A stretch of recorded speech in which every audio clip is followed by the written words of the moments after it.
اعوذ باللہ من الشیطان الرجیم میں اللہ کے پناہ مانگتا ہوں شیطان مردود سے۔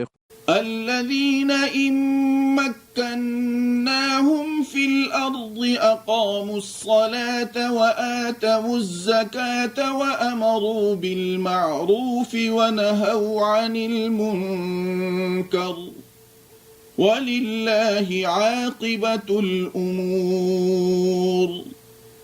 وہی کہ جن کو اگر ہم اس سرزمین میں اقتدار بخشیں گے تو نماز کا اہتمام کریں گے اور زکوٰۃ ادا کریں گے اور بھلائی کی تلقین کریں گے اور برائی سے روکیں گے، اللہ ضرور ان کی مدد کرے گا، اور سب کاموں کا انجام تو اللہ ہی کے اختیار میں ہے۔